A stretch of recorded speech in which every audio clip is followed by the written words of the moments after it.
En primer lugar, agradecer a todas las personas que me estáis regalando este tiempo para compartir pues nuestro interés y nuestra inquietud por la educación de calidad para todos los estudiantes, y especialmente a la Fundación Saldarriaga y a Filbo por hacer lo posible que podamos compartir este espacio y dedicado a hablar de la educación accesible.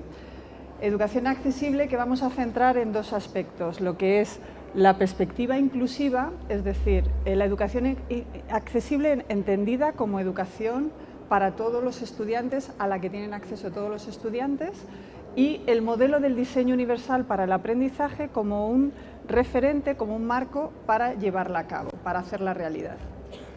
El avance de la sesión, en primer lugar, los contenidos. Tenemos que coordinarnos, es un trabajo de colaboración.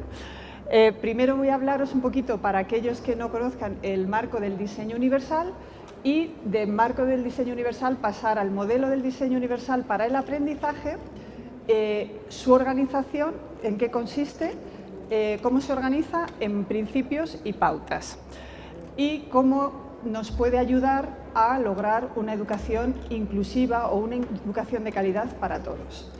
Bien, voy a hablar un poquito más fuerte porque yo hablo bajito, ¿verdad? Me lo tenéis que... gracias por recordármelo.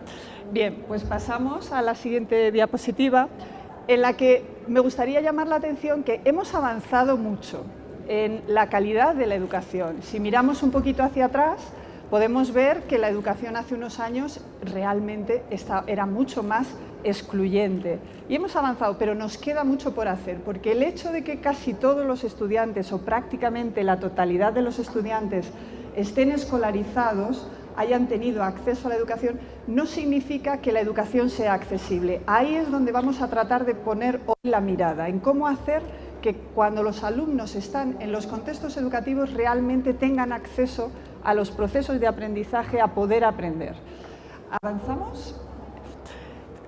Porque esto no se trata de una inspiración o una moda, realmente es un compromiso político a nivel mundial que se deriva de una preocupación porque la educación desde hace años no hemos conseguido que cambiara las desigualdades. Seguimos repitiendo las situaciones de exclusión, el fracaso escolar, y eso tiene unas consecuencias en nuestras sociedades. Entonces tenemos que buscar formas de hacer la educación para que eso pueda cambiar, porque si no cambiamos las prácticas vamos a seguir repitiendo los procesos de exclusión. Avanzamos. Y esto no se trata de una cuestión local de Colombia ni de España, es una preocupación a nivel mundial, y que por si acaso alguno no lo conocía, forma parte de la educación inclusiva de calidad para todos los alumnos, es uno de los objetivos para el desarrollo sostenible, que expresamente habla de ello, de la educación inclusiva de calidad para todos los estudiantes. Y en concreto aquí en Colombia sabéis que tenéis un decreto donde se habla del papel de la educación inclusiva para las personas con discapacidad. Avanzamos. ¿Qué tenemos que cambiar? Pues aunque aprendamos técnicas y metodologías, lo que puede hacer que cambiemos las prácticas es que tengamos una mirada inclusiva cuando pensemos en la educación. Necesitamos que reconozcamos que enseñar no es una tarea simple, no es yo hablo y alguien me aprende, y que además esos procesos son complejos y necesitamos reconocer esa complejidad, porque si simplemente convertimos la educación inclusiva en tener unas técnicas para enseñar y no somos capaces de ver que tenemos que hacer que cuando veamos nuestra intervención en el aula, tenemos que pensar en que tenemos a todos los estudiantes y que tenemos que responder a cada uno de ellos desde un planteamiento en el que todos forman parte del currículum, todos ellos forman parte del proyecto educativo. Así pues, partimos de la diversidad como norma. En las aulas si hay algo que tenemos, cualquier persona que haya pasado un tiempo en el aula es consciente de que hay diferencias en los ritmos de aprendizaje, en las capacidades, en las preferencias para el aprendizaje, en las lenguas, en las culturas, en las situaciones socioeconómicas. Esa diversidad es la norma y a partir de ahí tenemos que hacer nuestros planteamientos. Es decir, tenemos que partir de la diversidad y si de la misma manera que en cualquier cosa de la vida entendemos que como somos diferentes hay multitud de oferta, pues esto es a mí me gusta esta metáfora del plano de un metro. Y es para ir de un sitio a otro, las personas hacemos recorridos diferentes porque venimos de sitios diferentes y al final vamos a llegar a lugares diferentes. Entonces hay quien para llegar a un sitio va en una línea express y quien en cambio pues tiene que dar un rodeo o quien va en una línea donde hay más paradas. Entonces, si os fijáis, aquí estamos personas que si nos preguntáramos a cada una y nos dijeran ¿quieren un café? Cada uno lo querríamos de una manera diferente, descafeinado, expreso, de máquina, cappuccino. Pues si en la vida, en todo, reconocemos esa diferencia para comprarnos la ropa, las tallas, los modelos, algo tan importante como la educación, ¿cómo va a ser único? ¿Cómo vamos a utilizar un solo modelo, una sola estrategia para todos los alumnos? Así pues, necesitamos entender que como parte de los procesos regulares del aula, pues tenemos que trabajar con esa flexibilidad y dando opciones para responder a todos nuestros estudiantes, los que están en los extremos, digamos, de la curva normal, pero también no solo a los que tienen dificultades porque tienen una discapacidad, sino que también a las altas capacidades o alumnos que no conocen la lengua o alumnos que todavía tienen dificultad para lectora porque tienen una dislexia. O sea, nuestro planteamiento tiene que pensar en que tenemos que dar opciones y hacer propuestas curriculares desde la flexibilidad. Para ello voy a partir de un concepto que nos rodea a todos y no sé si sois conscientes, que es el diseño universal. ¿Qué es el diseño universal? El diseño universal es un concepto que se acuñó en Estados Unidos en los años 80, que lo formula este autor, Ron Mays, que era un arquitecto que era muy conocedor de las barreras arquitectónicas porque él tenía que utilizar silla de ruedas. Y él era consciente que según fuera el diseño, él tenía barreras o no, él tenía limitaciones o no, pero no eran siempre que tenía él esas limitaciones, sino que esas limitaciones se derivaban normalmente de que los edificios no estaban preparados para que fueran personas en silla de ruedas. Así pues, él lo que propone es que cuando hagamos cualquier diseño, en vez de pensar que hay un usuario normal, un usuario medio, el usuario tipo, lo que tenemos que pensar es que en cualquier contexto va a haber diversidad de formas de utilizar un espacio, un edificio, y entonces, a partir de él, si eso se hace pensando en esa diversidad desde el principio, se puede utilizar de maneras diferentes y todo el mundo va a tener acceso a esos espacios, servicios, etc. Y no hay que estar luego haciendo continuamente adaptaciones que a veces son como imposibles. Hay edificios que ya prácticamente es imposible. Tendríamos que derrumbar el edificio para hacerlo accesible. ¿Dónde vemos esta? Es decir, el diseño excluyente es lo que genera barreras. El diseño que se hace pensando solo en unos pocos o en esa forma de usual general llamada normal de uso genera barreras. Por eso en este chiste que os quería poner, lo difícil es andar en una ciudad que está discapacitada, ¿no? Que no está preparada para esa diversidad. Aquí, por ejemplo, he tomado alguna imagen que os puede ser familiar. El Museo Nacional, por ejemplo, hizo un proceso de rehabilitación para que fuera accesible. Y ahora, cuando se planteó, no se pensaba en ese modelo del diseño universal, pero el diseño universal ahora es una norma que se comparte en todos los países y todos estamos tratando de hacer más accesibles los espacios arquitectónicos, como en este caso, los medios de transporte, Por ejemplo, los autobuses, que ya pueden ser accesibles, o los taxis, que ya van preparados para poder utilizarse con sillas de ruedas o de otras maneras. Por ejemplo, otro ejemplo del diseño universal son los subtítulos. Los subtítulos ahora los podemos poner y quitar a nuestro antojo. Y no lo estamos usando por el motivo que nacieron. Los subtítulos nacieron para que las personas con discapacidad tuvieran acceso a las películas que se estaban emitiendo, y era como una adaptación que había que hacer. Pero ahora, casi todas las televisiones, nosotros ponemos o quitamos los subtítulos. ¿Cuál es una de las claves del diseño universal? Pues que no hay esos usuarios tipos que antes hablábamos, sino que hay muchos tipos de usuarios. Y que cuando pensamos en todos los usuarios desde el principio, damos oportunidad a todos de utilizar mejor esos espacios, esos recursos o esos materiales, esas tecnologías.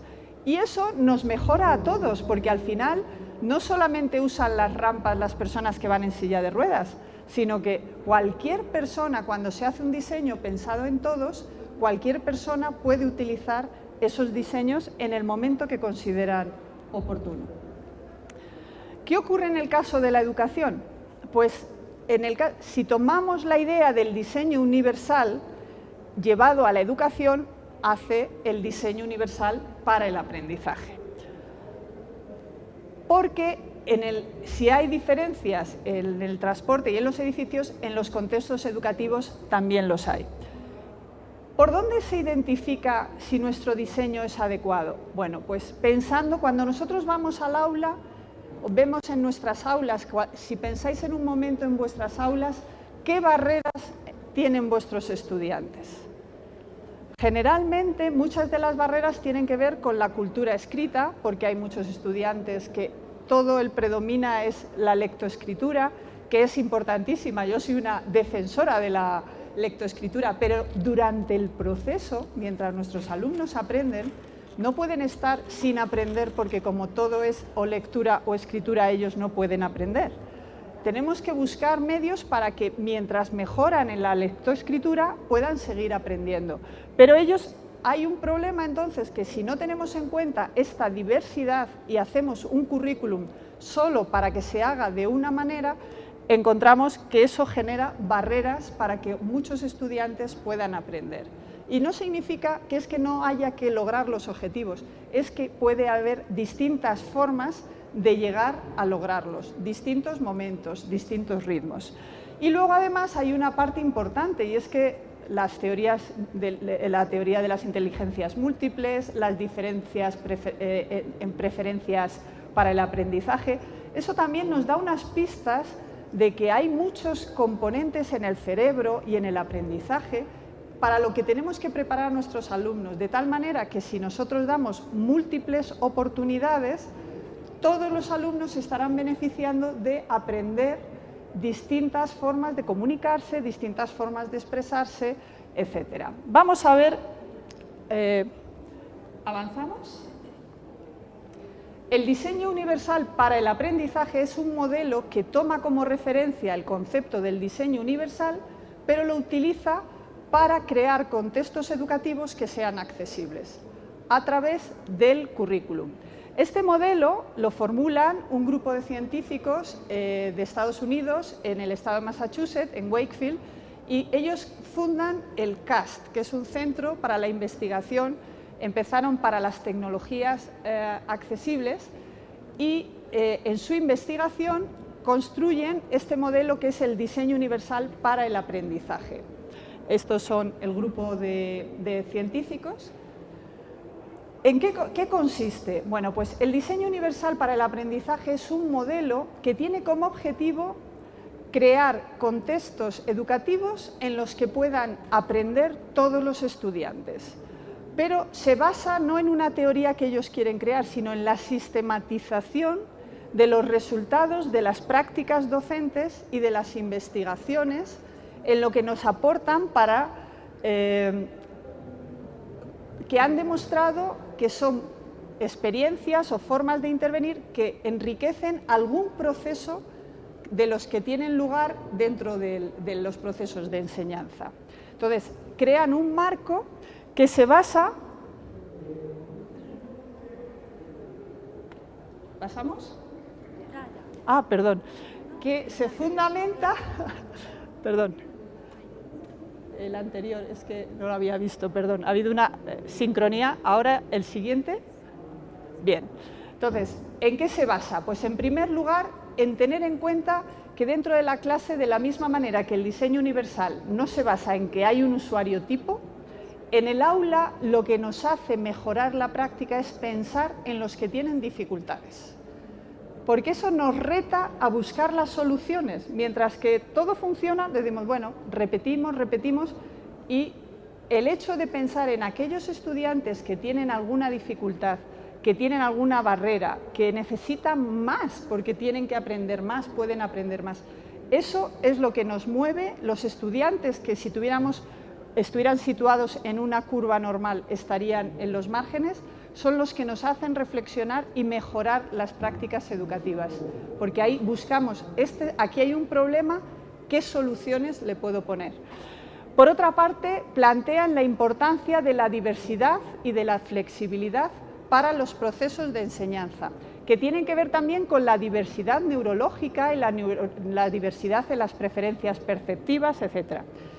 Que la clave está en el diseño curricular, porque es nuestra herramienta. Nuestra herramienta es saber que podemos utilizar el currículum como herramienta para dar respuestas a nuestros estudiantes, unas veces basadas en el andamiaje, otras veces en la diversidad de opciones.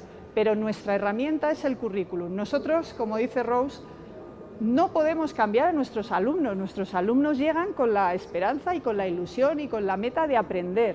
Y somos nosotros los que podemos hacer que el currículum dé respuestas con los recursos, con la evaluación, con los contenidos, con las metodologías, dar respuestas a todos. De tal manera que mejoremos y nos aseguremos que todos los estudiantes pueden aprender. Ese es el logro. Es evidente que a veces no lo logramos, pero nuestro reto no es que aprendan algunos, es que aprendan todos y que les demos oportunidades de aprender. ¿En qué se fundamenta el DUA? Como os digo, no es una teoría que van a poner en práctica, sino que lo que hacen es revisar la fundamentación teórica y se basa sobre todo en las aportaciones de las prácticas de los docentes. Recogen qué es lo que los docentes dicen que funcionan en la práctica, qué es lo que las investigaciones dicen y lo sistematizan. También las teorías del aprendizaje, ahora veremos algunas de ellas, las tecnologías y las aportaciones de la neurociencia. En cuanto a las prácticas de enseñanza, lo que se hace no es poner en práctica nuevas prácticas, sino es que hay tantos docentes haciendo cosas valiosas que hay que sistematizarlo, hay que recogerlo y aprender de lo que ya está hecho, que hay muchísimo, muchísimo que aprender de lo que hacen los docentes. Y ellos nos dicen, esto funciona y esto no. Y muchísimos docentes lo saben, desde que llega un alumno, ellos saben que si le piden unas cosas no van a hacerlo, y en cambio si se lo piden de otra manera o le ponen ciertos apoyos, sí que lo pueden lograr. Y entonces ellos lo que hacen es sistematizar esta información. Por otra parte, las teorías del aprendizaje. En el último siglo, sabéis que la psicología ha tenido unos autores que nos informan, nos ilustran y cada uno nos hace aportaciones de cómo se producen los procesos de aprendizaje.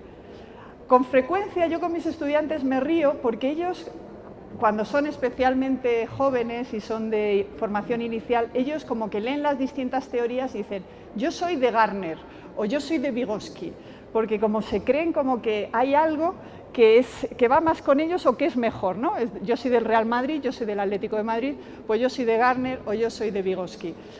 Bueno, quizá una de las aportaciones valiosas es entender que no hay ninguna teoría del aprendizaje que lo explique todo, sino que cada una nos ayuda a comprender una parte de esos procesos y tienen sentido para ayudarnos a promover cierto tipo de aprendizaje o una parte del aprendizaje. Y principalmente este modelo se basa en autores como Vygotsky, todo lo que tiene que ver con la secuenciación del aprendizaje, la zona de desarrollo próximo, Brunner para todo, cuando nos habla del andamiaje cognitivo y toda la importancia de los andamiajes como clave para que los alumnos puedan lograr muchos aprendizajes, o la teoría de las inteligencias múltiples de Gardner, que nos ayuda a entender por qué la importancia de diferentes tareas con las que los alumnos puedan unas veces identificarse y realizar esos procesos para aprender. Y más, pero bueno, estas tres serían las principales. Las tecnologías, unas veces tecnologías de apoyo que permiten hacer tareas y otras veces tecnologías que permiten la interacción con la información, unas veces para captar esa información y otras veces para construir y comunicarse y expresar el aprendizaje. Porque las tecnologías permiten hacer acciones que de otra manera no se podrían hacer y en otros casos las mejora. Por ejemplo, no es lo mismo leer en un libro de texto las pinturas de Velázquez o estudiar el mismo Museo del Oro que tener la posibilidad de hacer una visita virtual a un museo y hacer ellos su síntesis de las piezas que más les han gustado. No es lo mismo que te hablen de cómo era Sorolla o cómo pintaba Velázquez que ver varios cuadros de Velázquez y que hagan un posible análisis de esa información. Bueno, esto es un pequeño ejemplo. Quiero decir, las tecnologías pueden ser y son, cuando las utilizamos o las podemos utilizar, un aliado que hay que tener en cuenta. Y finalmente las aportaciones de la neurociencia. El haber podido ver a través del diagnóstico por imagen, conocer un poquito mejor cómo funciona el cerebro, nos puede ayudar a entender también cómo nuestras acciones como docentes, las situaciones en las que ponemos a los alumnos, pueden fomentar o favorecer ciertos aprendizajes. Por eso toman como referencia tres grupos de redes neuronales para construir su modelo. Es un modelo, quiero decir, es una construcción artificial. Esto no existe en el aprendizaje. El aprendizaje es complejo y a la vez están interaccionando todas las redes neuronales. Pero para organizar la información sí que necesitamos, ellos proponen organizar la información en torno a tres momentos del proceso de aprendizaje basándose en tres grupos de redes neuronales. En primer lugar, las redes afectivas, que son las que tienen que ver con lo que nos motiva. Las redes afectivas son las que tienen que ver con lo que nos motiva a hacer algo y son las que nos motivan a aprender.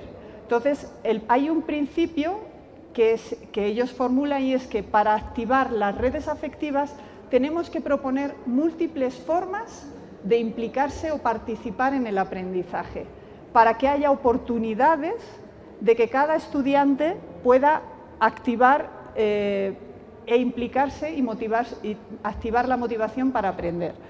En segundo lugar, las redes de reconocimiento, que son las que actúan en todo lo que tiene que ver con la percepción de la información y la integración de la información. Es decir, ¿qué hay que aprender? Para activar estas redes, el DUA lo que propone es utilizar diferentes formas de presentar la información, que permita conectar con las preferencias o facilidades perceptivas e interactuar con esa información.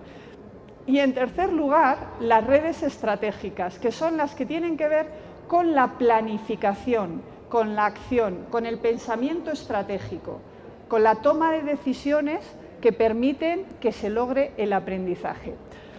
Aunque figuran separadas, recordad, son como esos libros que tenían varias capas, que veías el cuerpo humano, levantabas una lámina y estaban los músculos, levantabas otra lámina, y estaban los órganos, o los músculos y los huesos, ¿no?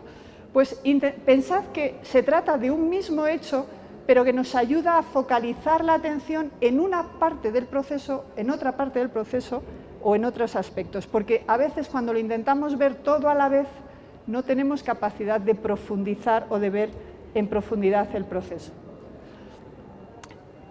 ¿Cómo se organiza el modelo? El modelo se organiza en esos 3 principios que ya os he comentado, que aparecen en la parte de arriba, y para cada principio hay formuladas 3 pautas. Esas 3 pautas lo que hacen en cada principio es agrupar las propuestas metodológicas, las estrategias didácticas que son relevantes para activar o para actuar en esos momentos de la enseñanza, para activar esos procesos. Vamos a ir viendo cada uno de ellos rápidamente. Bien, vamos a ver entonces para el principio proporcionar múltiples formas de implicación.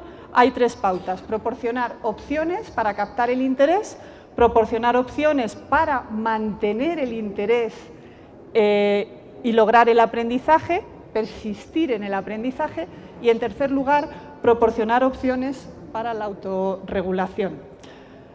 Proporcionar opciones para captar el interés, pues habla de que los alumnos tengan posibilidades de elegir, que tengan la posibilidad de elegir qué quieren hacer, si quieren o sabiendo lo que tienen que hacer, si lo quieren hacer de una manera o de otra, que haya algo que pueden elegir. Las investigaciones también nos hablan de la necesidad de que creemos un clima donde se aprende con confianza, donde no se tiene miedo al error, porque si no, si censuramos el error, no hay posibilidad de que se produzca el aprendizaje. Y en tercer lugar, y muy importante, como os decía antes, es que todos los estudiantes tengan posibilidad de tener éxito. No basta con decir, te he dado 3 oportunidades, pero si no le has explicado lo que está mal o le has pedido que haga algo que sabes que está muy lejos de su zona de aprendizaje, no hay posibilidad de que tenga éxito. Entonces, en este grupo nos habla de estos 3 tipos de componentes que son fundamentales y que tienen estrategias que pueden ayudar a que se consigan, como los diferentes recursos o materiales que se pueden hacer. Por ejemplo, hacer un trabajo puede ser un póster, pero también puede ser un vídeo, o puede ser una línea del tiempo, o puede ser un mural, o puede ser una redacción. Pero que veamos que esas opciones ayudan a que se pueda dar. En cuanto a mantener el esfuerzo, ¿cuáles serían los 3 grupos o pautas donde mayor incidencia se demuestra en la práctica? Y aquí vais a coincidir la mayoría, y las investigaciones lo dicen. En primer lugar, la autonomía. Los metaanálisis identifican que los alumnos valoran y les ayuda a motivarse el tener autonomía para hacer las cosas. Pues que ellos puedan decidir el orden en que lo hacen, que se sientan dueños de eso que están haciendo, que han decidido pues, qué es lo que vamos a hacer, cómo lo vamos a hacer, participar en esos procesos. Que sean actividades relevantes. Evidentemente no siempre todo puede ser relevante, pero hay muchos proyectos donde ellos pueden elegir el tema, pueden elegir a quién va dirigido o qué problema es el que queremos solucionar o qué es lo que nos motiva, la relevancia. En tercer lugar, yo a mis alumnos les bromeo y digo, ¿vosotros venís a la universidad para aprender o a ver a vuestros amigos? Honestamente, vienen primero, por la mañana han pensado en sus amigos, después seguramente habrán pensado en que me van a ver a mí, pero la comunidad nos engancha, la comunidad, trabajar en equipo, trabajar para la comunidad, sentirnos parte de una comunidad es una de las claves que nos ayuda a mantenernos en el aprendizaje.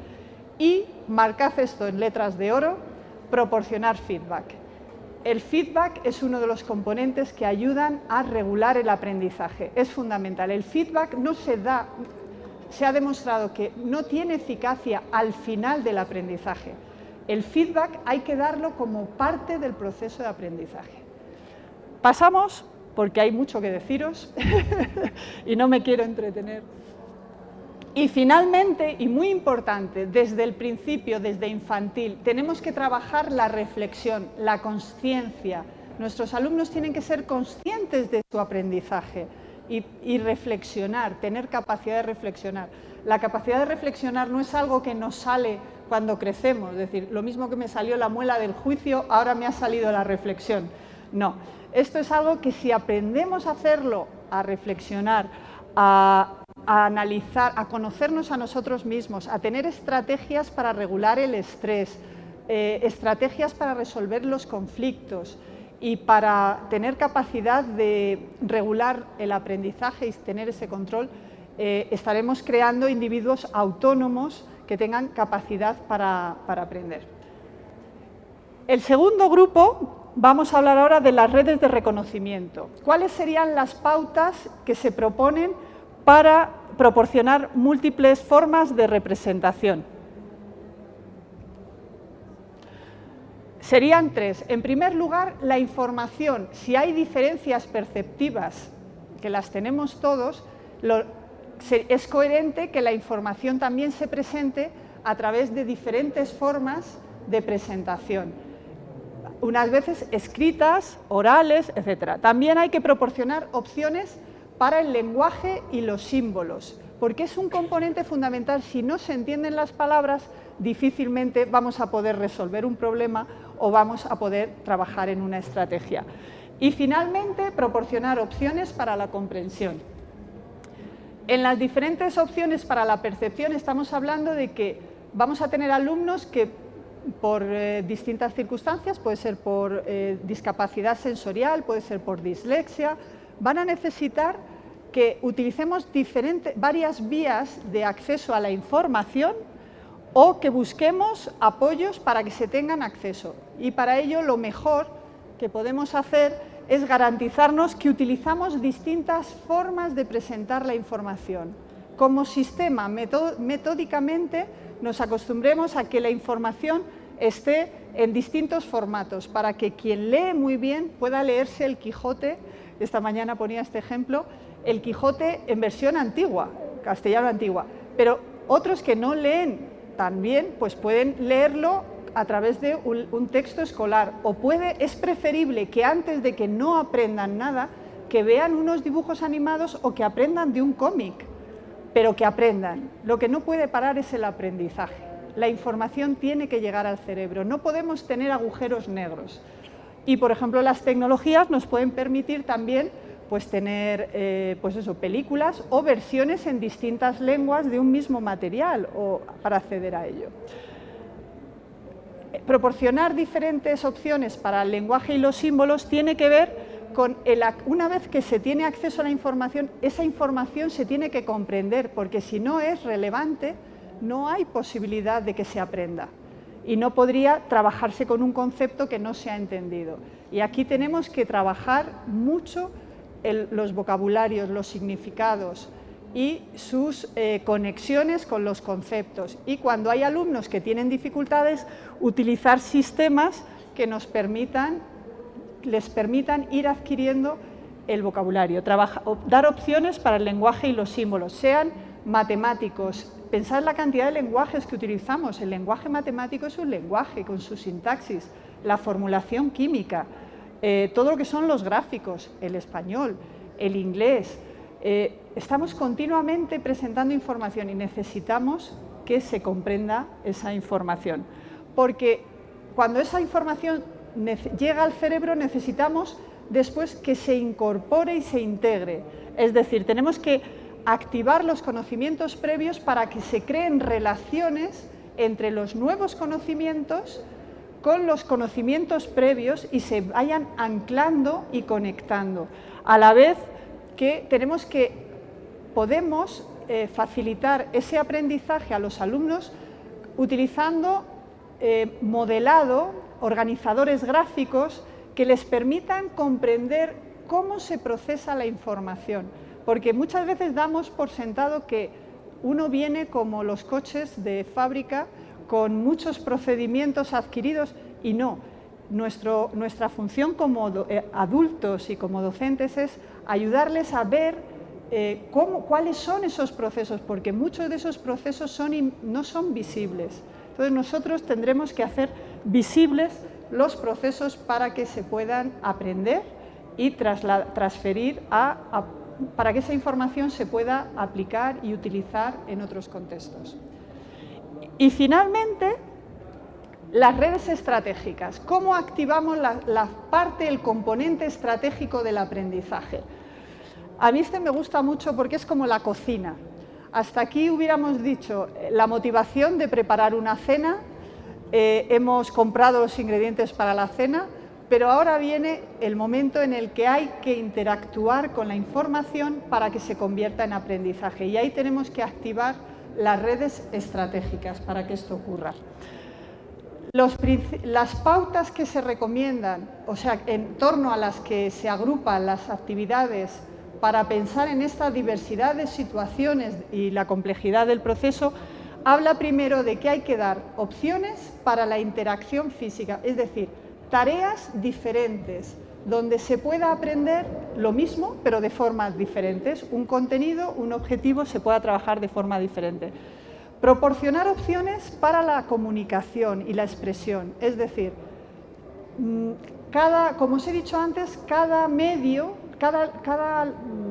utilizamos muchos lenguajes matemáticos, etcétera, pero luego cada medio nos ayuda a presentar nos permite percibir la información de una manera, pero cuando nos expresamos a través de ese medio, también nos estamos haciendo codificar la información de otra manera.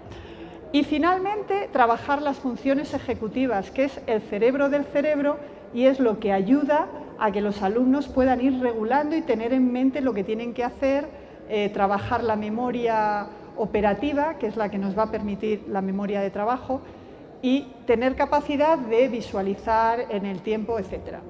En concreto, proporcionar múltiples formas de acción física se refiere a poder hacer que los alumnos, es importante no porque tengan una necesidad específica, sino que es bueno para todos los estudiantes y estamos garantizando que todos van a tener oportunidades de aprender si les proporcionamos distintos tipos de tareas.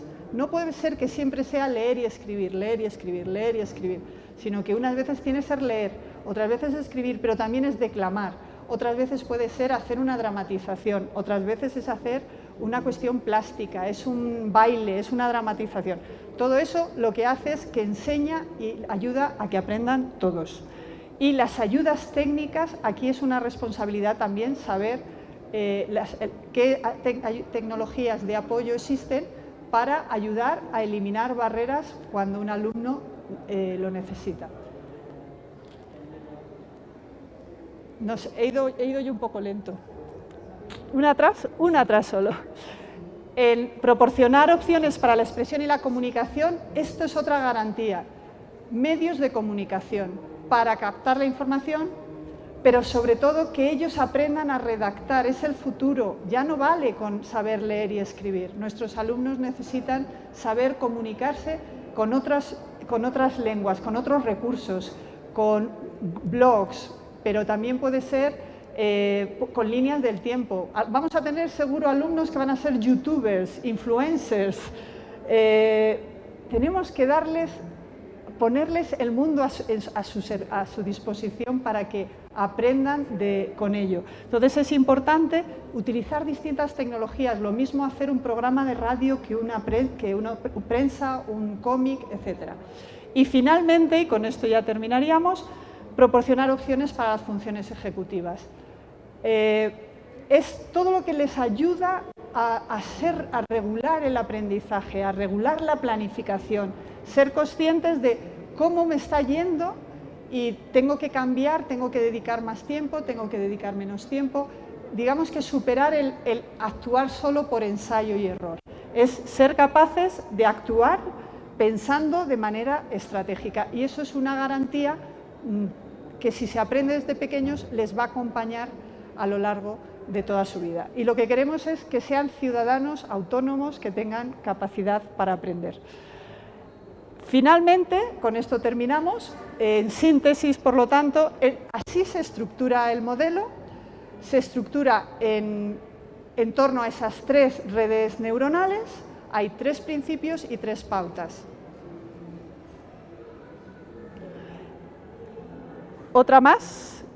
Si queréis ver el modelo, luego tiene a su vez lo que se llaman puntos de verificación, que lo podéis consultar en esta página web que se llama educadua.es, y ahí tenéis acceso al modelo completo y a documentos donde se explica de manera más amplia este modelo.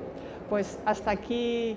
El objetivo de todo esto no es hacer un modelo, sino ayudarnos a tener un recurso, un marco para reflexionar sobre la educación y hacer que sea, tener estrategias prácticas para responder a todos los estudiantes. Muchas gracias por vuestra atención y espero que os pueda ser de mucha utilidad. A mí me está siendo. Si queréis ahora, faltan 5 minutos, pero me dicen por si queríais hacer alguna pregunta, alguna consulta, antes de que cerremos la sesión. Ha ido muy rápido. Se deja sin... Yo casi me he quedado sin resuello. Bueno, lo importante es eso, que veáis que es muy importante para poder cambiar las prácticas y que lleguemos a una educación inclusiva. No basta con decirlo, no basta con decir vamos a ser inclusivos, es que hay que reflexionar sobre nuestras prácticas y introducir cambios para eliminar esas barreras que puedan encontrar nuestros estudiantes. Y el diseño universal para el aprendizaje nos puede servir tanto para reflexionar de manera sistemática sobre cada aspecto de nuestra práctica educativa e identificar qué es lo que hacemos y lo que no hacemos que puede estar generando barreras a nuestros estudiantes. Todos tenemos nuestro modelo. Todos enseñamos y sabemos hacer unas cosas más que otras. Pues es nuestra responsabilidad seguir aprendiendo, porque es una responsabilidad el que consigamos que la educación inclusiva pues sea una realidad en unos años. Así es que hasta aquí. Muchas gracias.